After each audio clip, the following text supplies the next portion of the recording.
All right, so I want to get in a quick video here post Hurricane Ian. The place got plenty of rain. Mosquitoes are out in force, so this will be a quick video, but wanted to give you an update, just kind of what I've done this week, what we're kind of prepping for, and then, you know, what's going on with the project hive here, if you will. So it came up for a few things. One, my third mite treatment in the last about week and a half. So another round of oxalic acid. One thing I did not well last year was keeping ahead of the varroa mites with mite treatment.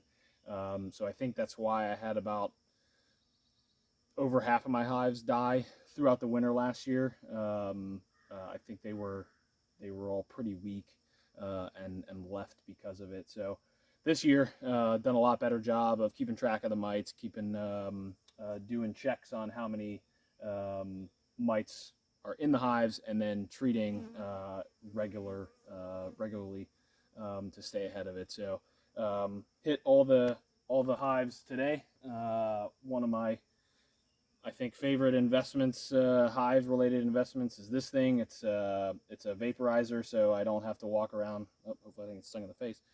Don't have to walk around with a battery, big battery, and then go to each hive and put a wand underneath. I can use a DeWalt battery, throw the acid inside, and it takes about 30 seconds to treat each hive. So definitely expensive, but really good investment, and it cuts down my treatment time to, like, you know, 5 minutes for the whole apiary. So it's great. It's certainly a commercially something for commercial beekeepers, but you know, hopefully it lasts for a long time. This is a really great thing. So hit all the hives with oxalic acid, so they're definitely doing better. Hopefully can get ahead of the mites. Mites have not been bad this year. I've lucked out and had pretty low numbers both times I checked. And then I'm not seeing a lot of the telltale signs of you know, deformed wings or anything like that. So and then the last couple times I've treated, I'm seeing, you know, a decent amount of dead mites down in the bottom of the hive. So knock on wood, we have a better survival rate than we did last year. So so I'm gonna keep going with it. Another thing I did, I also put out some wax moth traps. I usually do that about this time of year, or early fall. That's usually when I start to see wax moths. Haven't seen, again, knock on wood, haven't seen too many this year, but I do have hives underneath trees, not in direct sun, so they tend to get the pests a little worse than the hives that are in direct sun most of the day. So so I put out a few of those traps. Historically, they've been really good about catching wax moths, and again, knock on wood, haven't had a big problem with wax moths for the hives that work. And just a reminder, you know, most hives, if they're strong, they can take care of those pests. Let's not get stung here. Yeah. There we go. If the hive is strong, it's going to take care of small hive beetles and wax moths. Those are not the things that kill your hive. When the hive gets weak, when it swarms and it's weak, when you know, it absconds and it's weak, that's when the pests take over. So you know, it's good to keep ahead of them, keep an eye on the pests. So like for this one, this is my weakest hive. So, you know, first thing I did when I cracked this open, noticed some small hive beetles, took care of them. No wax moths, no nothing, but I always do like to keep an eye on the pests for these ones. Some of the really strong hives I've got, you know, I don't really pay too much attention to the small pests like that, because as long as the hive is strong, they're going to handle those things. So so lastly, what I'll do while I'm up here, I haven't done it yet, but I'm going to feed these guys. So yeah, this is the hive that I guess what, 3-4 weeks ago I pinched off the queen. She was not laying, and you know, I was at the point early September that I kind of had to cut bait or deal with a hive that wouldn't be able to survive the winter. So I pinched her off, and you know, tried to get a kind of a natural requeening. So I put in a couple frames of or one frame of brood. Within about a week, they had made some queen cells, and then And then last week I was in here, or sorry, 2 weeks ago, queen had hatched, found the queen. She was unmated.